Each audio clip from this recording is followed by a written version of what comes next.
자, 앞에서 했던 내용 다시 한번 볼까요? 키워드들만 다시 한번 보죠. 고전적 조건화의 하나입니다. 역조건화에 해당되고요. 역조건 한데 낮은 단계에서 높은 단계로 점차로 그 조건화는 자극을 제시함으로써 역조건화를 좀 더 효과적으로 하려는 시도입니다. 자, 4번을 보도록 하죠. 아동 또는 청소년의 폭력 비행을 상담할 때 부모를 통한 개입법으로 가장 효과적인 것은 무엇인가입니다. 자, 보기를 보면 야단치는 것, 보상을 주는 것, 훈계하는 것, 매로 다스린다. 강화와 처벌에 관련된 이야기인 것 같은데요. 자녀가 반사회적 행동을 하면 심하게 야단을 치게 한다. 처벌이죠. 조작적 조건화에 사회에서 용인된 행동을 보이면 일관되게 보상을 주도록 한다. 강화입니다. 가족 모임을 열어서 훈계를 하도록 한다. 혼자도 아니고 가족 모임을 열어서 사회적 압력을 주고 있습니다. 물론 처벌이고요. 폭력을 휘둘렀을 때마다 부모가 자녀를 매로 다스리게 한다. 전형적인 처벌입니다. 일단 이렇게 놓고 보면 세 개는 처벌이고 하나가 강화 보상이니까 답은 당연히 2번이겠는데요. 가장 효과적인 것. 앞에서도 설명했습니다만 처벌을 잘 사용하지 않게 되는 몇 가지 이유 중에 하나. 윤리적인 이유입니다. 폭력을 휘둘렀을 때마다 부모가 자녀를 매로 다스린다. 요즘은 자녀에 대한 학대의 기준이 점점 높아지고 있죠. 과거 같으면은 이게 때리던 말던 그건 부모가 알아서 할 일 이렇게 보고 있지만 지금 사회적으로 점점 미성년자에 대한 인권을 존중하는 것이 높아지면서 그 기준이 점점 높아지고 있어서 제가 이제 오프라인 대학 강의에서 어느 정도 체벌을 하면 그것이 신고할 만한 학대에 해당하는가를 이제 의견을 물어보면요. 제 기준보다 더 높은 기준들을 가지고 있어서 뺨을 때리는 것도 안 된다라고 20대 초반의 학생들이 대부분 이야기하더라고요. 저는 부모한테 뺨 맞는 정도는 굉장히 그것보다 훨씬 더 체벌을 많이 받았기 때문에. 근데 굉장히 기준이 높아져서 뺨 때리는 것도 그거는 학대다 이렇게 이야기를 하더라고요. 점점 높아지고 있습니다. 윤리적 문제가 동반이 되고요. 또 한 가지는 이 처벌적인 요소가 앞에 이런 시간에서도 이야기했습니다만 아주 강하면 효과적일 수 있겠는데 일반적인 수준이라면 그 지속성이 그다지 길지 않다고 연구되어지고 있습니다. 교실에서 학생들이 떠들 때 담임선생님이 와서 야단을 치면 훈계를 하면 그때만 반짝하고 또 선생님이 나타나면 조용하지만 선생님이 딱 사라지는 순간 다시 떠들기 시작하는 것. 효과의 지속성이 그다지 길지 않다고 알려져 있습니다. 물론 처벌의 강도에 따라서 내용은 달라질 수 있겠습니다만. 자, 그래서 가장 효과적인 것은 처벌이 아닌 강화 보상의 방향으로 하게 됩니다. 통상.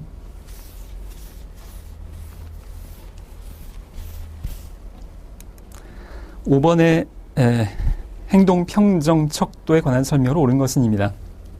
행동 관찰을 하는데 척도를 가지고 그냥 관찰하는 것이 아니라 척도를 가지고 관찰하는 것을 의미하는 건데요.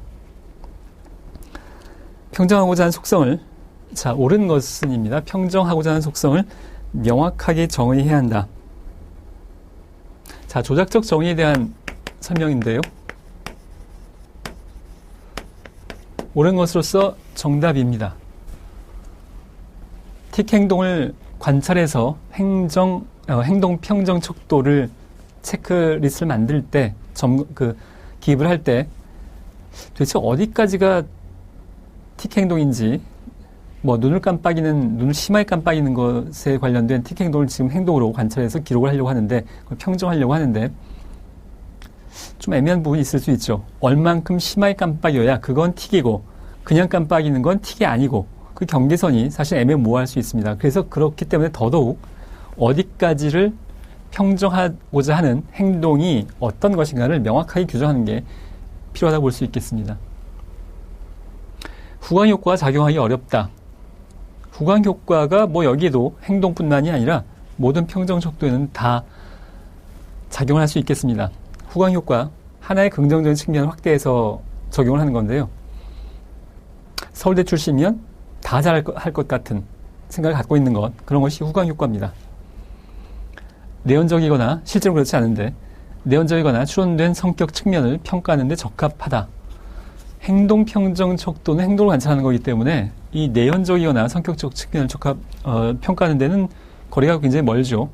간접적으로 보여줄 수 있겠지만 각각의 항목에 대해서 극단적인 점수를 평가하는 경향이 있다. 이것은 뭐냐 하면 5점 척도라면 양극단에 체크하는 것을 의미하는데 통상은 이런 경우보다 중앙 부분을 체크하는 경향이 더 높게 나타난다고 알려져 있습니다. 물론 이걸 단정적으로 뭐 이건 아니고 이건 맞다 이렇게 얘기할 수는 있는 성격은 아닙니다만 통상 극단적인 것보다는 중간쯤 어딘가에 체크하는 경향이 더 많다라고 알려져 있고요. 이것은 행동이든 아니든 다 적용이 된다고 볼 수 있겠습니다.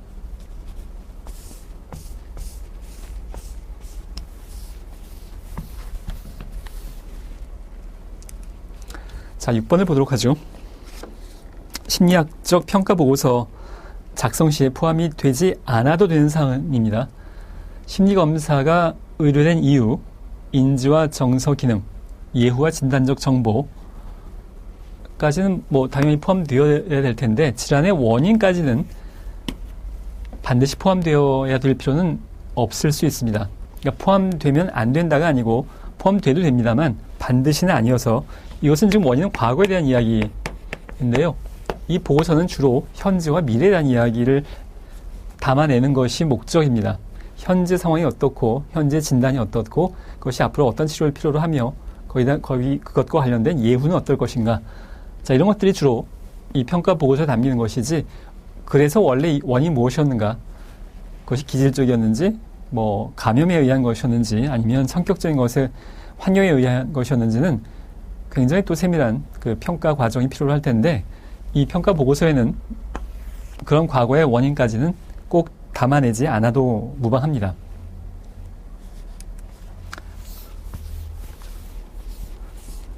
자, 교재 설명하고 있는 심리학적 평가 보고서의 내용을 한번 검토해 보도록 하죠. 수검자의 신상 정보, 의료의 사유 및 배경 정보, 실시 검사 및 평가 절차, 행동 관찰 및 수검 태도, 인지 능력, 사후 조직화, 정서 및 성격 특성, 예후, 진단적 인상 및 재현, 주로 현재와 미래에 대한 내용으로 주로 구성되어져 있습니다. 자, 7번을 보도록 하겠습니다. 심리평가에 관한 설명과 가장 거리가 먼 것은입니다. 심리평가는 심리학자들이 진단을 내리고 치료를 계획하고 행동을 예측하기 위해서 정보를 수집하고 평가하는 과정이다. 맞고요. 2번, 심리평가의 자료로는 환자에 대한 면접 자료, 과거 기록, 행동 관찰 사항, 심리검사에 관한 결과들이 포함된다고 볼 수 있습니다. 1차, 2차 세계대전 당시에 신병들에 대한 심리평가의 요구는 임상심리학에서 심리평가의 중요성과 심리검사 제작의 필요성을 촉진시켰고요. 특히 1차 세계대전 때 그 지능검사, 알파검사가 대표적인 여기와 관련된 그 상황이라고 볼 수 있겠습니다. 임상 장면에서 심리검사를 실시할 때 자주 사용되는 MMPI, K-웨이즈, 로샤, TAT와 같은 검사들은 반드시 포함되어야 한다. 인데요. 이제 이 부분이 거리가 먼 것, 그러니까 틀린 것에 해당하는 표현입니다. MMPI, K-웨이즈, 로샤, TAT 뭐 그 밖에 여러 가지가 있을 수 있는데 필요에 따라서 선별적으로 사용하는 것이지 어떤 것을 정해놓고 이것을 반드시 해야 된다라고 하는 입장은 뭐 적절하지 않습니다. 이것이 하나의 묶여진 배터리도 아니고 필요에 따라서 선택적으로 사용하게 되지 반드시라고 볼 수는 없겠습니다.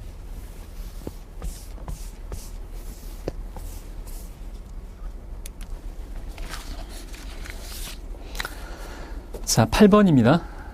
캐나다의 윤리규약에서 제시하고 있는 심리학자의 윤리 원칙에 해당하지 않는 것은 개인의 존엄성에 대한 존중, 관계에서의 성실성, 자, 이런 것은 뭐 기본적으로 다 바람직한 이야기니까 윤리 원칙에 해당이 된다고 볼 수 있겠고요.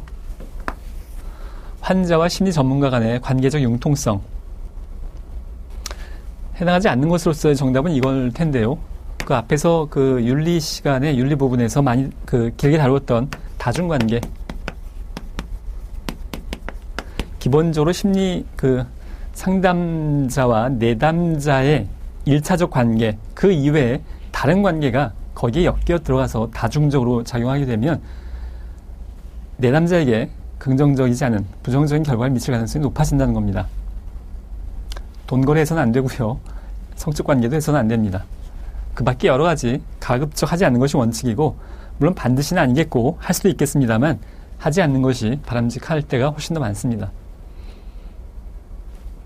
사회에 대한 책임성, 물론 포함된다고 할 수 있겠습니다.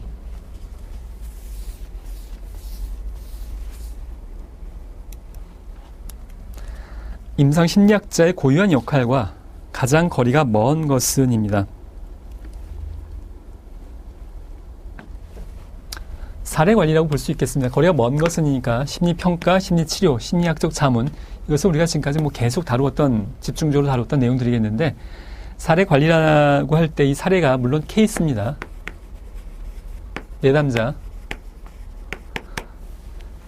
그런데 이제 사례관리라고 했을 때 저 개념은 주로 사회복지 쪽에서 구체화된 것이겠고, 그런데 이것을 지금 사회복지에서만 사용하고 있지는 않고요. 간호학이나 또 지역사회 중심의 임상심리나 이런 데서는 사례관리라는 단어를 역시 공통적으로 많이 사용하고 있습니다만, 원래 처음에 출발점은 그 사회복지 분야에서 먼저 구조화되었다고 볼 수 있겠습니다. 앞에서 말씀드린 것처럼 이 사례관리라는 것이 사실은 내담자 관리 이러면 뭐 당연한 이야기죠. 그 매니지먼트, 케이스 매니지먼트인 건데요. 이것이 과거에 시설이나 병원, 시설이나 병원에서도 결과적으로 내담자 환자를 관리하는데 여기선 복잡한 상황이 발생하지 않았었어요. 어차피 환자는 어디 멀리 가지 않습니다. 특히 뭐 폐쇄병동이라면 어디 갈 수가 없죠. 뭐 밥을 먹는 문제든 치료를 받는 문제든 약을 먹는 문제든 가족과의 관계든 그냥 이 안에서 다 해결이 가능해요. 근데 탈시설화, 지역사회 중심의 치료로 전환이 되면서 이 환자가 지역사회 자기 집에 머물면서 증상을 관리하고 치료하고 적응을 하다 보니 밥을 먹을 때는 어떻게 해야 되고 약을 먹을 때는 어떻게 가야 되고 뭐 사람을 만날 때는 어떻게 해야 되고 이게 각각 여러 가지 복잡한 루트들을 거치게 되겠고, 이걸 누군가가 종합적으로 관리해 줄 사람이 필요하겠다라는 것이 사례관리의 기본적인 입장입니다. 여기선 그런 고민이 사실 필요 없어요. 어차피 알아서 이 안에서 다 이루어지니까. 근데 지역사회 나와 보니 굉장히 여러 가지가 복잡하게 관련이 유기적으로 되어야만 이 환자가 지역사회에 적응을 잘 할 수 있기 때문에 이것을 누군가가 관리해 줄 사람이 필요하겠다. 자, 그런 입장을 가지고 출발을 했던 거라고 볼 수 있겠는데, 지금은 뭐 간호나 임상심리에서도 사실 많이 사용하고 있는 겁니다. 그러나 뭐 2번, 3번, 4번하고 비교하자면, 심리평가, 심리치료, 심리학적 자문과 비교하자면 아주 본격적인 내용은 아니라고 볼 수 있겠죠. 거리가 먼 것의 의미로서 거리가 아주 아닌 건 아닌데 먼 것에는 해당합니다.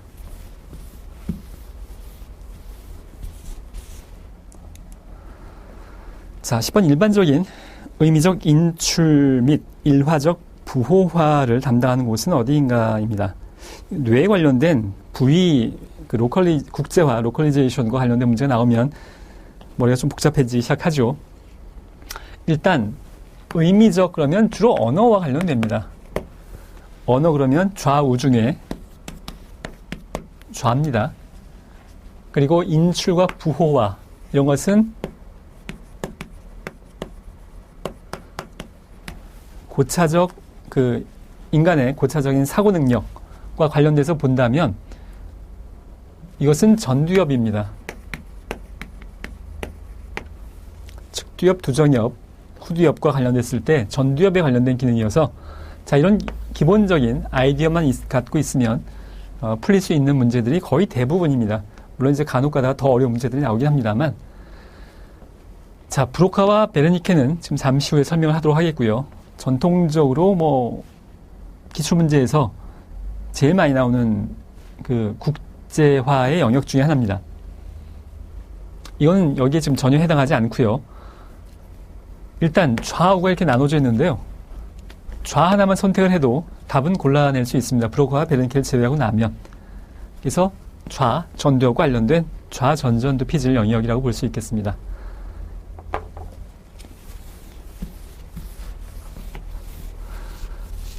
자, 브로카와 베르니케 그 임상심리사 시험뿐만이 아니라 심리학과 관련된 시험에선 아마도 그 신경심리학 영역에서 제일 많이 나왔던 문제 중에 하나가 아닌가 싶습니다.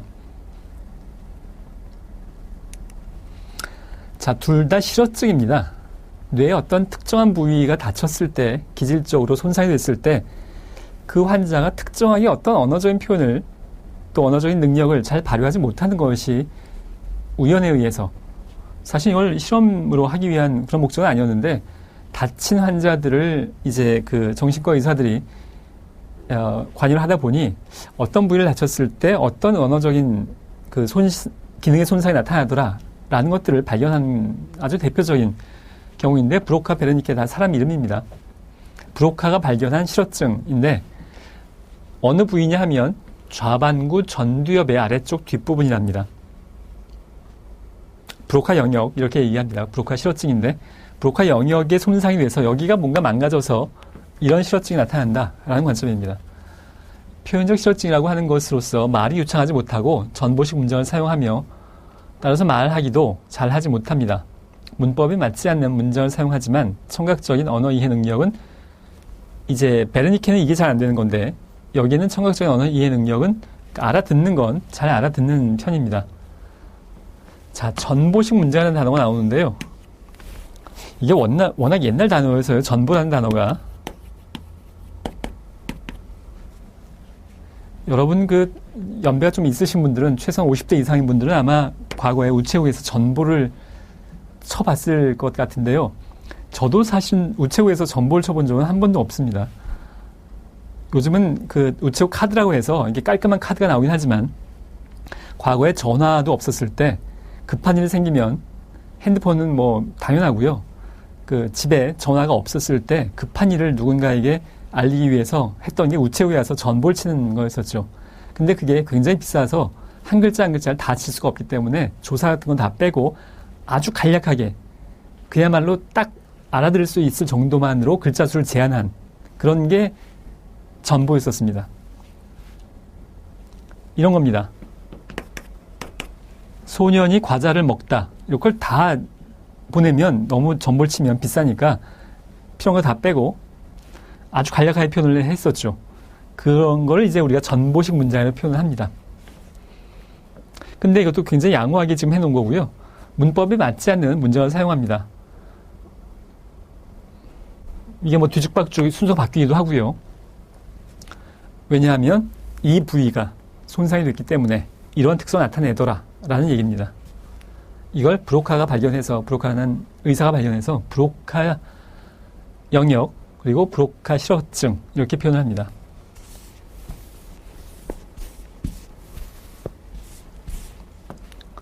베르니케도 마찬가지입니다.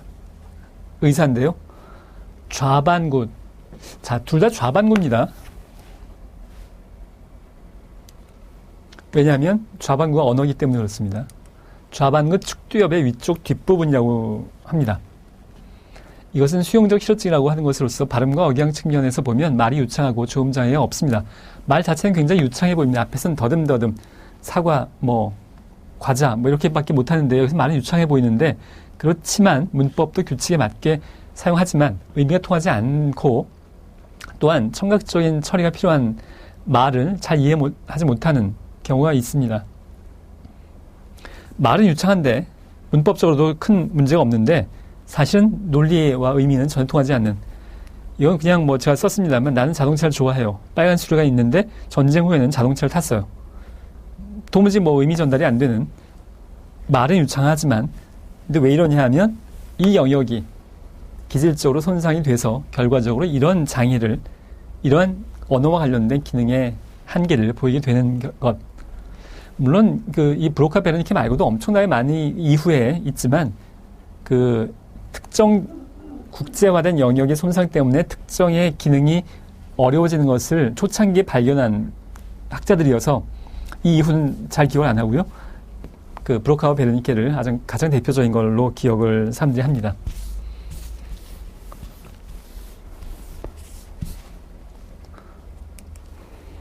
자, 11번을 보겠습니다. 접수 면접의 목적에 대한 설명으로 가장 적합한 것은입니다. 환자의 심리적 기능 수준과 망상, 선망 또는 치매와 같은 이상 정신 현상의 유무를 선별하기 위해서 실시한다. 지금 접수 면접, 그러니까 인테이크입니다. 맨 처음에 만난 상황인데요. 자, 맨 처음 만나자마자 이렇게 깊은 얘기를 판단을 하지 않습니다. 가장 적절한 치료나 중재 계획을 권고하고 환자의 증상이나 관심을 더 잘 이해하기 위해서 실시하는 것. 이것이 가장 무난한 인테이크 접수 면접에 대한 설명이라고 보여집니다. 환자가 중대한 외상적이거나 생명을 위협하는 위기에 있을 때 그 상황에서 구해내기 위해서 실시한다. 자, 이것은 약간의 유의할 사항이 있는 부분인데요.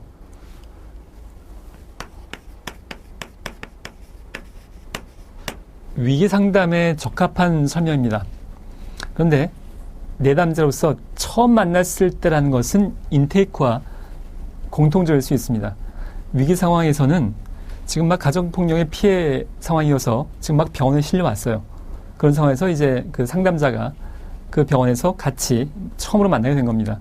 그랬을 때 통상의 인테이크처럼 기본적인 인적사항부터 시작해서 기본적인 어떤 판단 능력을 점검한다거나 그런 것들을 할 상황이 아니고 지금 위기, 정신적인 위기에, 가정폭력으로 인한 정신적 위기에 급박한 상황이라면 다른 건 다 제쳐두고 처음이지만 절대적인 지지를 통해서 자신의 대처 능력을 원래대로, 환자의 대처 능력을, 내담자의 대처 능력을 원래대로 회복시키는 것에 초점을 맞춘 초점적 문제 해결 개입이 당장, 즉각적으로 필요한 상황입니다.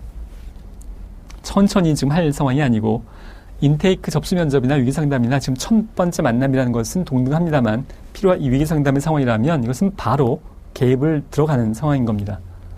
그러나 접수 면접의 설명은 아니라고 할 수 있죠.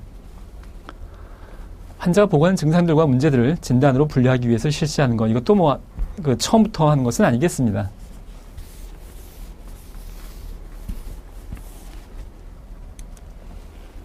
(12번을) 보도록 하죠. 행동 관찰 중에서 통제된 관찰에 포함되지 않는 것은입니다. 자, 여기서 통제된이라고 하는 것은 자연상태 관찰과의 반대말이다라고 이해하시면 되겠습니다. 모의실험, 스트레스 면접, 역할시험 다 가상적인 상황입니다. 실제 상황이 아니고 자연적인 상황이 아니고 모의실험, 실제 상황이 아니죠. 모의, 스트레스 면접. 자, 이것도 의도적으로 어떤 스트레스풀한 상황을 가정하고 거기에 대한 반응이 어떨까를 알아보는 겁니다. 역할 시험도 물론 실제가 아니고 역할을 해보는 거죠. 시연. 실제 상황이 아니고 이거 1, 2, 3번은 다 가상적인 상황입니다. 자연적인 상태가 아니고 자, 그래서 행동관찰 중에 통제된 관찰에 포함되지 않는 것. 자기 탐지. 평상시에 자기 행동을 관찰하면서 밥을 얼마나 많이 먹는지, 하루에 몇 공기를 먹는지 관찰해 보는 겁니다. 자연적인 상황에서.